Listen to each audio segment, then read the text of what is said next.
आता माझं भाषण संपुसलं, फटाके सुरसुरे अजिबात वाजवायचे नाही. सगळ्यांनी दोन्ही हात वर करून घोषणा द्यायच्या. सगळ्यांनी भारत माता की वंदे भारतीय जनता पार्टीचा जय श्रीराम. मंचावर उपस्थित भारतीय जनता पार्टीचे नेते, जिल्हा नियोजन समितीचे सदस्य आदरणीय केके दादा, व्यासपीठावर उपस्थित सोलापूर जिल्हा परिषदेचे माजी सभापती संग्राम दादा, माळशिरस नगरपंचायतचे माजी नगराध्यक्ष अप्पासाहेबजी देशमुख, व्यासपीठावर उपस्थित भारतीय जनता पार्टीचे ज्येष्ठ नेते ऍडव्होकेट BY राऊत साहेब,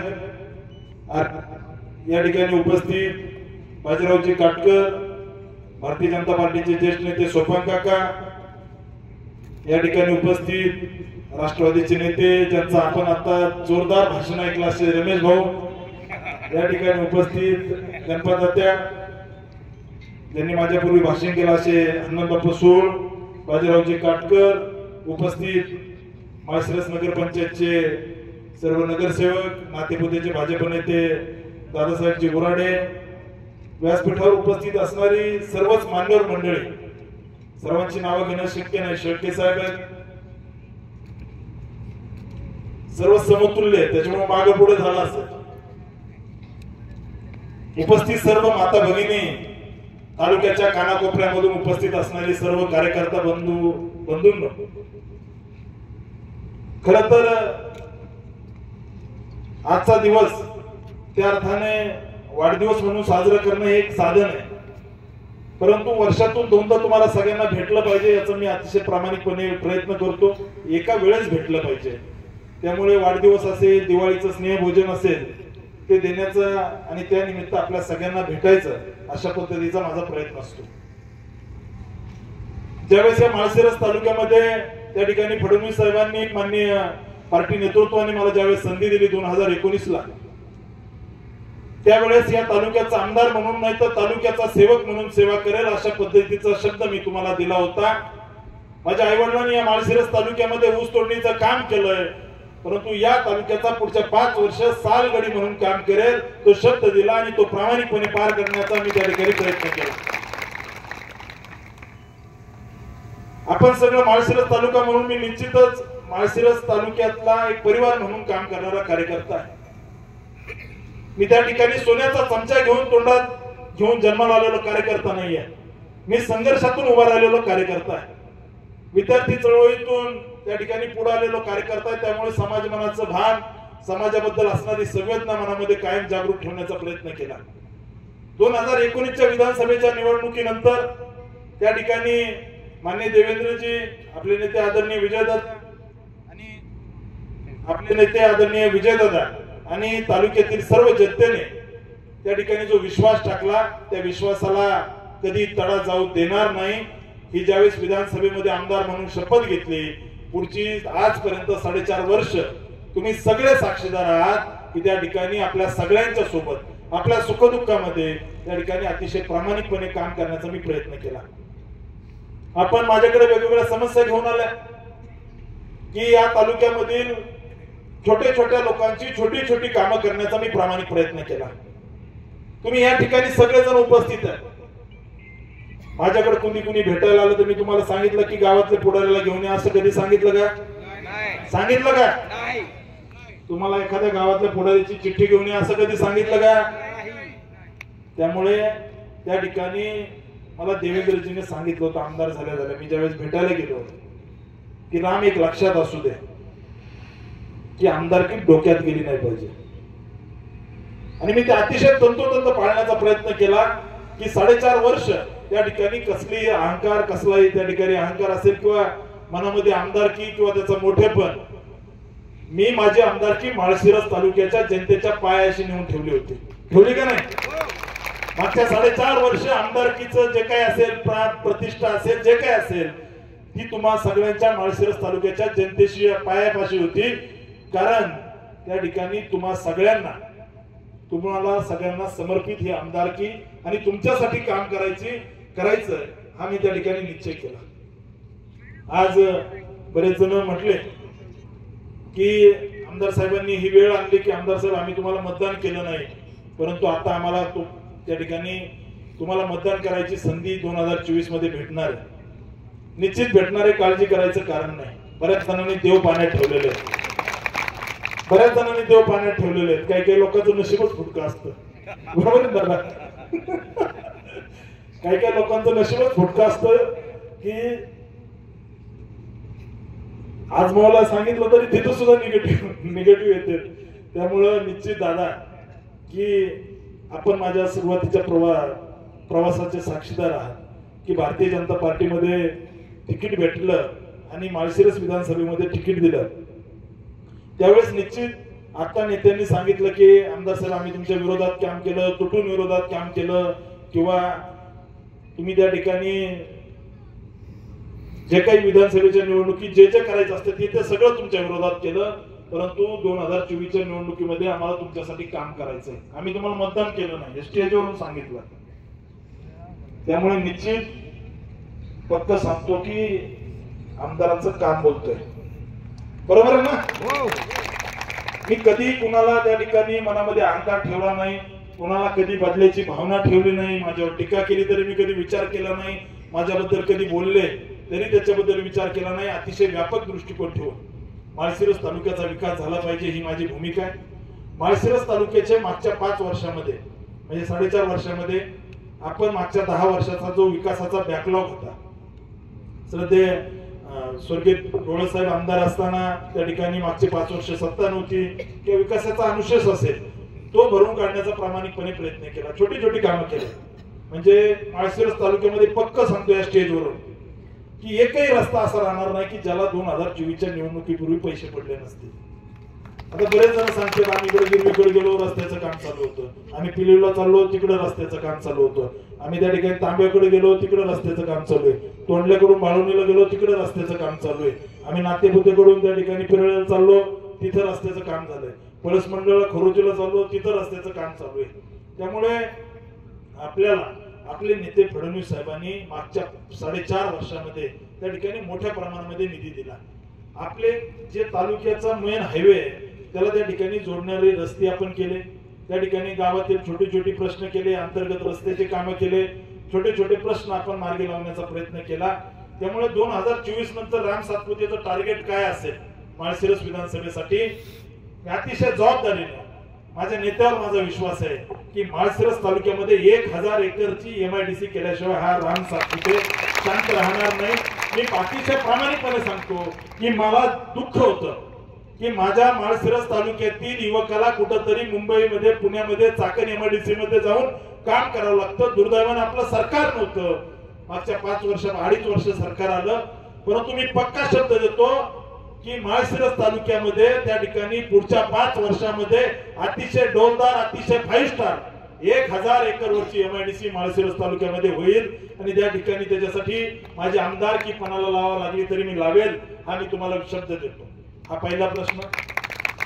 आणि दुसरा प्रश्न काय असेल माळशिरस तालुक्यामधला की आपल्या तालुक्यातली आपलीच भावंड मागच्या अनेक वर्षापासून दुष्काळाच्या झळा भोगतायत। मला अतिशय दुःख होतं जेव्हा पिंपरीचा हनुमंत शिंदे मला फोन करतो आपला कार्यकर्ता की भाऊ टँकर पटकन द्यावं लागतंय। मला कुठंतरी आमचा त्या ठिकाणी छोटासा कार्यकर्ता कारवरचा धनाजी मगर असेल मामा मगर असेल फोन करतात, आमच्या नीताताई मगर फोन करतात की त्या ठिकाणी आमदार साहेब टँकर आणावाच लागतोय। अतिशय दुःख होतं, टँकरने भलं पाणी येईल परंतु माझी या ठिकाणी महादेवाच्या नगरीमध्ये मी शपथ घेतो की माळशिरस तालुक्यातील ह्या 22 गावाला जो दुष्काळाचा कलंक लागलाय तो पुसून टाकल्याशिवाय हा राम सातपुते शांत राहणार नाही। त्यामुळे पक्क सांगतो मी जे बोलतो ते 100% करतो। ठीक आहे, काही लोकांनी काही अडथळे आणतात, काही त्या ठिकाणी काहींचे नाविलाज असतात, काहींना त्या ठिकाणी ओपन बोलता येत नाही, असे बरेच प्रश्न असतात। मीही समजू शकतो कारण मीही कार्यकर्ताच आहे। त्यामुळे मी पक्क सांगतो की 2024 ते आता आपले सभा मंडप झाले, आपल्या गावाला रस्ते झाले, आपल्या गावामध्ये हायमास दिवे लागले, आपल्या गावामधल्या गोरगरिबाचे ऑपरेशन झाले, सगळे झाले. पुढच्या 5 वर्षामध्ये आपलं टार्गेट काय असेल तर माळशिरस तालुक्यामध्ये MIDC आणि माळशिरस तालुक्यातल्या 22 गावाला त्या ठिकाणी उन्हाळ्यामध्ये मला या 22 गावामध्ये कॅनलचं पाणी वाहताना बघायचं, हे माझं स्वप्न आहे. त्यामुळे मी निश्चित सांगतो की छोटे छोटे प्रश्न जे आहेत ते प्रामाणिकपणे सोडवण्याचा मागच्या 5 वर्षामध्ये प्रयत्न केला. आपण आप्पासाहेबांनी सांगितलं की माळशिरस तालुक्यामध्ये आपण माळशिरस शहर म्हणून, नाट्यपुते शहर म्हणून मोठमोठे कामं करण्याचा प्रयत्न केला. परंतु माझ्या दृष्टीने सभामंडप आणणं, माझ्या दृष्टीनं गावामध्ये त्या ठिकाणी छोटी छोटी कामं करणं, रस्ते करणं हे तर आहेच. परंतु आपल्या तालुक्यामध्ये विकासाची गंगा तेव्हाच येईल जेव्हा माळशिरस तालुक्यामध्ये MIDC होईल. आमचा त्या ठिकाणी तोंडले मोडल्याचा तरुण युवक त्या ठिकाणी औरंगाबादच्या संभाजीनगर मध्ये कुठंतरी MIDC मध्ये काम करतो, हे माझ्या मनाला पटत नाही. माळशिरस तालुक्यामध्ये जशी त्या ठिकाणी कमिन्स कंपनी फलटण मध्ये, मी तुम्हाला शब्द देतो की त्या ठिकाणी माळशिरस तालुक्यामध्ये सुद्धा अशी एखादी मोठी कंपनी येईल आणि माझ्यासाठी आनंदाचा क्षण असेल जेव्हा माळशिरस शहराच्या, माळशिरस गावात, तालुक्याच्या गावागावामध्ये ह्या कंपनीच्या गाड्या चला आपल्याला कंपनीमध्ये काम करायचे म्हणून घेऊन जातील आणि आपल्याच तालुक्यामध्ये MIDC असेल, हा माझ्यासाठी आनंदाचा क्षण असेल. बऱ्याच जणांनी देव पाण्यात ठेवलेत की आमदार सोलापूरला जाईल, आमदार हे करेल ते करेल. आम्ही ज्यावेळेस हा भगवा पंचकाळात टाकतो ना भारतीय जनता पार्टीचा, त्यावेळेस आम्ही शपथ घेतो की पार्टी जे सांगेल ते करेल. परंतु मागच्या 4.5 वर्षामध्ये जी पेरणी या तालुक्यामध्ये आमदार राम सातपुतेने केली, या तालुक्यामधला नाही कुठलाही बहादर त्या ठिकाणी माझं काम किंवा माझं जे असणार संघटन आहे, सामान्य जनता आहे, याच्याबद्दल केलेली सेवा कुणीही डावलू शकत नाही. त्यामुळे निश्चित मला विश्वास आहे, निश्चित विश्वास आहे की याच्यामधला 2-5% पुढारी असतील समोर आलेले, बरोबर ना? 2-5% दादा, बरोबर ना? स्टेजवरचे ठळक जे ते सगळे स्टेजवर आहेत. बाकी आपला बांधव सोरमुले, छोटे छोटे कार्यकर्ते, कुरबावीचे सरपंच सगळे आहेत खाली. परंतु एक पक्क आहे की मी सामान्य जनतेशी नाळ जोडलेली आहे माझी. मी कधीही कुणाला माझ्याकडे आलं तर मी गाव सुद्धा विचारत नाही, गावही विचारत नाही. काम काय सांगा, 100% फोन लावतो, काम झालं पाहिजे. आणि प्रत्येक माणसाचा फोन लावताना सांगतो हे माझ्या घरातलं काम आहे, काम झालं पाहिजे. काही लोकांना अधिकाऱ्यांच्या चापलुशी करायची सवय असते, बऱ्याच जणांना चापलुशी करायची सवय असते. अधिकारी आपल्यासाठी आहे, आमदार आपल्यासाठी असतो, हे मी दाखवण्याचा प्रयत्न केला. बऱ्याच जणांनी सांगितलं साहेब आमदार काय असतो तुम्ही या तालुक्याला दाखवलं. आमदार फक्त मतं मागायला आणि इलेक्शन आले की हात जोडायला नसतो, आमदार सेवा करायला असतो. मी सेवा करण्यासाठी राजकारणात आलेलो कार्यकर्ता आहे. मलाही त्या ठिकाणी चांगलं पॅकेज भेटलं होतं, 1-1.5 कोटी रुपयाचं, विदेशात नोकरी केली असती. परंतु सेवा म्हणून मी राजकारणात आलेलो कार्यकर्ता आहे. कारण ज्या विचारातून मी घडलो, राष्ट्रीय स्वयंसेवक संघाच्या ABVPच्या विचारातून घडलो, त्या ठिकाणी समाजाच्या शेवटच्या व्यक्तीला मुख्य प्रवाहात आणलं पाहिजे, मुख्य रांगेत आणलं पाहिजे, हा विचार घेऊन काम करणारा मी कार्यकर्ता आहे. त्यामुळे सुरुवातीला तालुक्याचा आमदार झाल्यानंतर काही जण हळूच यायचे, अधिकाऱ्याला तुम्ही असं बोलता. बऱ्याच जणांचा स्वभाव असतो, अधिकारी पगार घेतो काय त्या ठिकाणी, घर भरायला घेतो का? सामान्य जनतेचं काम केलं पाहिजे ना, सामान्य जनतेचे काम केले पाहिजे. माळशिरस तालुक्यामध्ये जर महात्मा फुले योजनेमध्ये जर 10 हॉस्पिटल असतील तर तिथं गोरगरिबाचे ऑपरेशन झाले पाहिजे. ठीक आहे, डॉक्टरला नाही बोलतात आपल्याला, आपण अधिकारी कोण आहे त्याचं तोंड नाक दाबलं की तोंड उघडतं ना. त्यामुळे माझा प्रामाणिकपणे प्रयत्न असा असतो की आपल्याला प्रामुख्यानं या सगळ्या पदांमध्ये आमदार असेल, अधिकारी असतील, जे कोणी असेल, याच्यामध्ये मुख्य जर केंद्रबिंदू काय असेल तर ती जनता असते आणि त्या जनतेसाठी काम करण्याचा अतिशय प्रामाणिकपणे प्रयत्न करतोय. आणि आपण फार मोठमोठे काम करण्याचा प्रयत्न केला. म्हणजे चोंडीमध्ये पुण्यश्लोक अहिल्यादेवी होळकरांचं जे स्मारक आहे, त्या स्मारकाला तोडीस तोड जवळजवळ 2.5 कोटी रुपयाचं स्मारक आपण माळशिरस मध्ये पुण्यश्लोक अहिल्यादेवी होळकरांचं बनवतोय. अहिल्यादेवी चौक म्हणायचो ना, तर माळशिरस मध्ये असं स्मारक बनेल की मला विश्वास आहे आप्पासाहेब की कडीच्या तालुक्यातली लोक जोत घ्यायला आपल्या माळशिरस मध्ये येतील. पुण्यश्लोक अहिल्यादेवींच्या जयंतीनिमित्त आपण त्याचं फार चांगलं डिझाईन केलंय, नगरपालिकेचं कौतुक.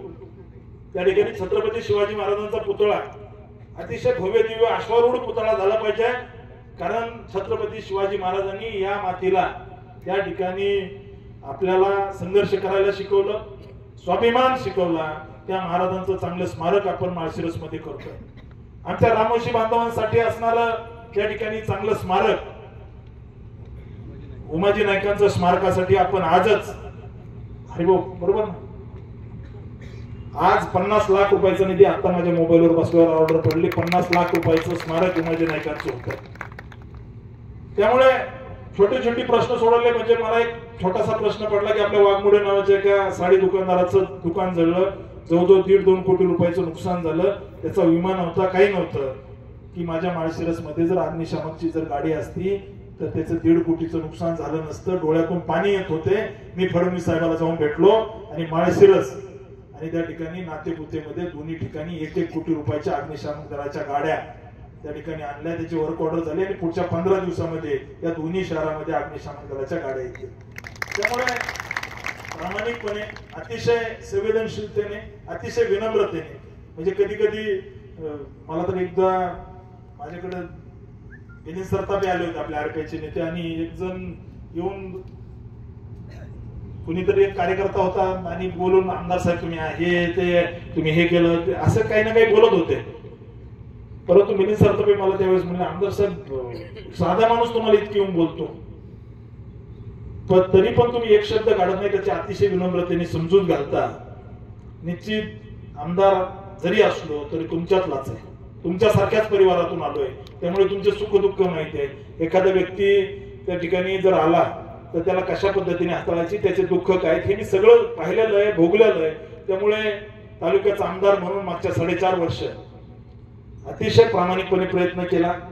आपण तालुक्याचा पश्चिम भागच नाही तर पूर्व भागामध्ये सुद्धा सगळी गावं, असं तालुक्यातलं मी विरोधकांना चॅलेंज देतो या स्टेजवरून, खुलं चॅलेंज, की असं एकही गाव माळशिरस तालुक्यातलं दाखवा की ज्याला 1 कोटी रुपये निधी नाही दिला.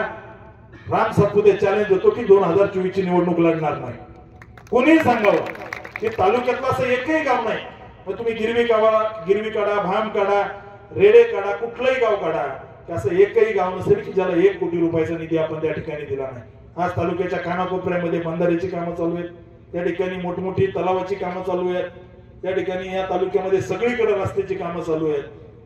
काही माणसं पुणे मुंबईला जातात, 2-3 महिन्याने परत येतात, त्यानंतर गावाला जाणारा रस्ता झालेला असतो. एकशिव सारख्या गावाला आम्ही त्या ठिकाणी पर्यटन मधून जवळजवळ 5 कोटी रुपयाचा निधी मंजूर केला. आपण पाहिलं तर असं एकही गाव नसेल की त्या ठिकाणी त्याला निधी दिला नाही. 2024 ची निवडणूक आमदाराच्या विरोधात लढवायची तर कशी लढवायची याची विचार विनिमय काही जण त्या ठिकाणी तंबाखूचे व्हिडिओ चुळत गेस्ट हाऊसला माळशिरसच्या करत असतात. परंतु एक पक्क सांगतो की माझ्यासोबत काय असेल तर माळशिरस तालुक्याची सामान्य जनता आहे. कधी कधी आपला एखादा छोटासा कार्यकर्ता असतो आमचा संजय देशमुख सारखा, त्याला वळचिंगला चहा पाजायला नेतात. मग आमदाराचं काय न्यायचं काय, बऱ्याच जणांना असं वाटतं. मग काही जण खोट्या बातम्या करतात की मोहिते पाटलाचं आमदाराचं असं झालं, मोहिते पाटलाचं आमदाराचं जमत नाही, असं तसं. एक पक्क सांगतो, मला जशी भारतीय जनता पार्टी आहे ना तसंच मला आदरणीय विजयसिंह मोहिते पाटील दादा आहेत. त्यामुळे कुणीही शंका बाळगायचं कारण नाही. आम्ही फेविकॉल का जोड आहे, आम्ही एकदम फेविकॉल सारखी घट्ट आहे. त्याच्यामुळे मी तालुक्यात जरी काम करत असलो तर आदरणीय दादांच्या मार्गदर्शनामध्ये करतो. राज्यातून जेवढा निधी येतो तो फडणवीस साहेबांच्या माध्यमातून तालुक्यात येतो. त्यामुळे बऱ्याच जणांना असं बरेच जण विचार करत असतात की यांचं कधी वाचतंय, कधी आमच्या गळ्यात हे होतंय, कधी काय, मग अफवा सोडतात, काहीतरी बोलत राहतात, काहीतरी बेजबाबदार. मला माहिती आहे की माझ्यावर आदरणीय रणजित दादाचा विश्वास आहे, त्यांचा माझ्यावर आहे, माझा त्यांच्यावर आहे. त्यामुळे कुणी काही केलं तर एक पक्क आहे की 2024 ला यांनी लढावंच आपल्या विरोधात, लढलंच पाहिजे. माळशिरस तालुक्याची जनता वाट पाहते की ज्यांनी आपलं काम केलं त्याला मतदान करायचं. त्यामुळे एक पक्क आहे की आपल्याला 2024 ची निवडणूक लढवायची आहे. आता काही जण असं शोधायला लागलेत की आमदार आता सोलापूरला जाणार, आमदारची बायको असं सोडतात, ब्राह्मण का, हे का ते का. खोटा जाती दाखला नाही आमच्याकडे कुणाचा, पक्क आहे एकदम. त्याच्यामुळे काळजी करायची कारण नाहीये. एक पक्क सांगतो की आपल्या नेत्यावरती आता फडणवीस साहेबांचं माझ्यावर काय प्रेम आहे तुम्ही सगळ्यांनी बघितलं. लंबी रेस का घोडा आहे, हटणार नाही, पक्क डोक्यात ठेवायचं. त्यामुळे तुमच्या सगळ्यांची जबाबदारी की खाली जनतेला काय सांगायचं. हा भारतीय जनता पार्टीचा झेंडा गळ्यात टाकताना त्या ठिकाणी मी वयाच्या 18 वर्षापासून घरातून बाहेर पडलेलो आहे. 12वी नंतर बाहेर पडलोय आणि समाजाची सेवा करायची म्हणून बाहेर पडलेलो कार्यकर्ता आहे. मला कोणीही सांगावं माळशिरस तालुक्यातले की आमदारांना आम्ही काम सांगितलं आणि आमदारांनी त्याचा फॉलोअप पूर्ण केलं नाही, कोणी एकाने सांगावं. असं होणार नाही. आज इतके मिस कॉल पडायला लागलेत मोबाईल वरती की मला मोबाईल वरती लाल दिसला, मिस कॉल दिसला की असं एकदम हे होतं की परत आपण फोन केला पाहिजे. परंतु आज जवळजवळ एक 3-4 हजार मिस कॉल आहेत मोबाईल वरती, कारण उचलू शकत नाही. एक फोन उचलला की 10 मिस कॉल पडतात. त्यामुळे अतिशय प्रामाणिकपणे काम केलंय. विरोधकांनी काही म्हणू द्या, कुठंतरी विरोधकांनी ते याच्यामध्ये पठाण वस्ती, याच्याच भाई कुठे आहे ना, पठाण वस्तीला आपण रस्ता टाकला होता तर उकरून काढला. PWDचं काम होतं आणि त्याच्यामध्ये बोलताना म्हटलं की असं तसं जे काय असेल ते. परंतु एक पक्क सांगतो, माळशिरस तालुक्याच्या जनतेला आमदार राम सातपुते काय हे पक्क माहिती आहे. त्यामुळे विरोधकांनी काही केलं, काही बोलले तर दुर्लक्ष करायचं हे जनतेला माहिती आहे. त्या ठिकाणी माळशिरस तालुक्यामध्ये कधी 10 महिला येत नव्हत्या. माझ्या पत्नीने या ठिकाणी, याच ठिकाणी आपण हळदी कुंकू ठेवलं तर 7,500 महिला, 7,500 ते 8,000 महिला त्या ठिकाणी या कार्यक्रमाला या ठिकाणी होत्या. त्याच्यामुळे आम्ही काय कमवलं, आमदार राम सातपुतेने काय कमवलं मागच्या 4.5 वर्षामध्ये, तर रात्रीचे 9:30 वाजून सुद्धा इतकी लोक या ठिकाणी समोर बसलेत, हे राम सातपुतेने कमवलं. आमदार राम सातपुतेने काय कमवलं, तर एखाद्या माय माऊलीचा पती त्या ठिकाणी मृत्यू पावत असताना त्याला वाचवण्याचं काम जर कोणी केलं तर आमदार राम सातपुतेने केलं. आमदार राम सातपुतेने काय केलं, तर कुठंतरी झोळीमध्ये आणलेली एक पूजा नावाची गिरवीची मुलगी होती, 22-23 वर्षाची, जिचं वजन 30 किलो होतं. तिला चालता येत नव्हतं, तिच्या दोन्ही पायाचं ऑपरेशन करून आज ती पळायला लागली. हे आमदार राम सातपुतेने केलं. त्यामुळे काळजी करायचं कारण नाही. तुमच्या घरातला आमदार आहे, तुमच्या मधला आमदार आहे. कधीही माझ्या त्या ठिकाणी कधीही मला फोन केला, मी फोन उचलतो किंवा परत करतो किंवा मी 100% भेटतो. त्यामुळे काळजी करायचं कारण नाही. सुरेश भाऊ तुम्ही सांगितल्याप्रमाणे, आपलं सुरेश टेळेंनी सांगितल्याप्रमाणे की आमदारांचं आम्ही काम केलं नाही, परंतु मला विश्वास आहे की माझं काम तुम्ही 4.5 वर्ष केलं, बघितलंय. त्यामुळे तुम्ही जरी पदरचे 5-25 गेल्या वेळेस तिकडे दिले असतील तर माझ्यासाठी मला विश्वास आहे खिशातले 1 लाख रुपये घालून त्या ठिकाणी महिनाभर फिरून प्रचार कराल, कारण तुमचं काम करण्याचं काम मी त्या ठिकाणी अतिशय प्रामाणिकपणे प्रयत्न केलेला आहे. त्यामुळे येत्या काळामध्ये माळशिरस तालुक्यामध्ये हायवे झालाय, आता रेल्वेचा प्रश्न सुद्धा मिटलेला आहे. स्टेट गव्हर्नमेंटने सँक्शन दिलंय, सेंट्रल गव्हर्नमेंट आणि स्टेट गव्हर्नमेंट मिळून रेल्वे सुद्धा येईल. सोलापूरचं एअरपोर्ट सुद्धा भविष्यामध्ये होतंय. त्यामुळे माळशिरस हे पुणे जिल्ह्याला जवळ आहे. त्याच्यामुळे एक चांगली भव्य दिव्य 1000 एकरवरती MIDC झाली पाहिजे. याच्यासाठी माझी आमदारकी, माझी प्रतिष्ठा, माझ्या नेत्याकडे माझा असणारा हट्ट तो मी पुढच्या 5 वर्षामध्ये पणाला लावेल. आणि मला विश्वास आहे की 2024 विधानसभा झाल्यानंतर पुढच्या 1 वर्षामध्ये माळशिरस तालुक्यामध्ये MIDC येईल. आणि छोटी छोटी प्रश्न जे आहेत ते आपण सर्वजण मिळून सोडू. माळशिरस तालुक्यामध्ये प्रत्येक गावामध्ये शेतकऱ्यासाठी कृषी भवन झालं पाहिजे, त्याच्यासाठी आपण प्रयत्न करू. माळशिरस तालुक्यामधील एक चांगलं इथं कुस्तीचं इतका मोठ्या प्रमाणामध्ये आवड आहे, तर प्रत्येक ठिकाणी जिथे जिथे कुस्ती आहे त्या ठिकाणी मोठमोठ्या तालीम देण्याचा सुद्धा प्रयत्न करू. आणि भविष्यामध्ये माळशिरस तालुका एक महाराष्ट्रामध्ये जसं आपण बघतो बारामती, जसं आपण बघतो त्या ठिकाणी कुठंतरी नेत्यांची गावं असतात, तसं माळशिरस तालुका भविष्यामध्ये महाराष्ट्राला हेवा वाटावा, देशामधून माळशिरस तालुका लोक पाहायला यावे आणि अशा पद्धतीचा आदर्श आपल्याला तालुका करायचा आहे. तुमच्या सगळ्यांचे अतिशय मनाने, अतिशय अंतकरणातून धन्यवाद द्यावे तितके कमी आहे. कारण तुम्ही काम करणाऱ्याच्या मागे उभं राहणारी सगळी माणसं आहेत आणि माझ्या मागे आपण 4.5 वर्ष कधी तुमचा भाऊ बनून, कधी तुमचा मुलगा बनून माझ्या मागे उभा राहिलात. माझं जे काही एक परिवार म्हणून माळशिरस तालुक्याने मला जे प्रेम दिलं, माझ्या कातड्याच्या चपला करून जरी मी तुमच्या पायात घातल्या तर माळशिरस तालुक्याचे उपकार मी आयुष्यात कधीही विसरू शकत नाही. कारण इथल्या जनतेने अतिशय प्रेम दिलं, इथलं अतिशय प्रेमळ लोक आहेत. ज्यावेळेस माझी विधानसभा ठरली त्यावेळेस काही मला मित्र म्हणायचे की माळशिरस तालुका भाऊ पश्चिम महाराष्ट्र ऊस हे ते असं सांगायचं, कारण मी दुष्काळी भागातला कार्यकर्ता आहे. परंतु माळशिरस तालुक्यातली माणसं ही जरी नारळासारखे बाहेरून टणक दिसत असले तर आतलं नारळातलं पाणी जसं गोड असतं तशी ही सगळी मंडळी आहे. त्यामुळे भारतीय जनता पार्टी आणि आपण सगळ्यांनी मिळून मला जो विश्वास दिला, ताकद दिली, आपले नेते आदरणीय विजयदादा, महाराष्ट्राचे लोकनेते माननीय फडणवीस साहेब यांनी माझ्यावरती जे प्रेम, एक मुलाप्रमाणे प्रेम केलं, त्या प्रेमाला, त्या विश्वासाला आयुष्यात कधीही तडा जाऊ देणार नाही. आपण सगळ्यांनी माझ्या अधिष्ठ चिंतन सोहळ्यानिमित्त उपस्थिती लावली. मी ज्यावेळेस आलो त्यावेळेस बरेच लोक बाहेर थांबत होते किंवा बरेच लोक त्या ठिकाणी आत नव्हते. एक 5-25-50 खुर्च्या रिकाम्या होत्या. मग काही जण वाटलं असं आमदाराचा कार्यक्रम खुर्च्या रिकाम्या कसं काय, परंतु मी या ठिकाणी सांगतो इथली एकही खुर्ची रिकामी नाही. बाहेर जवळजवळ 1000 लोक आहेत. हे आमदार राम सातपुतेने काय कमवलं, तर हे कमवलं. मला विश्वास आहे येत्या काळामध्ये तुम्ही सगळे मिळून भारतीय जनता पार्टीच्या मागे उभा राहाल. एक पक्क डोक्यात ठेवायचं, जिथं कमळ तिथं आपण, काय जिथं कमळ तिथं आपण. त्यामुळे भारतीय जनता पार्टी हेच आपलं वैभव आहे. भारतीय जनता पार्टी हेच आपल्या तालुक्यामध्ये चांगल्या पद्धतीचा विकासाची गंगा आणेल. मागच्या 4.5 वर्षात आणली आणि भविष्यामध्ये सुद्धा निश्चित आणेल. आपण सगळ्यांनी मला वाढदिवसाच्या शुभेच्छा द्यायला आलात, मला शुभेच्छा दिल्या त्याबद्दल अतिशय मनातून धन्यवाद व्यक्त करतो. थांबतो. जय हिंद, जय महाराष्ट्र.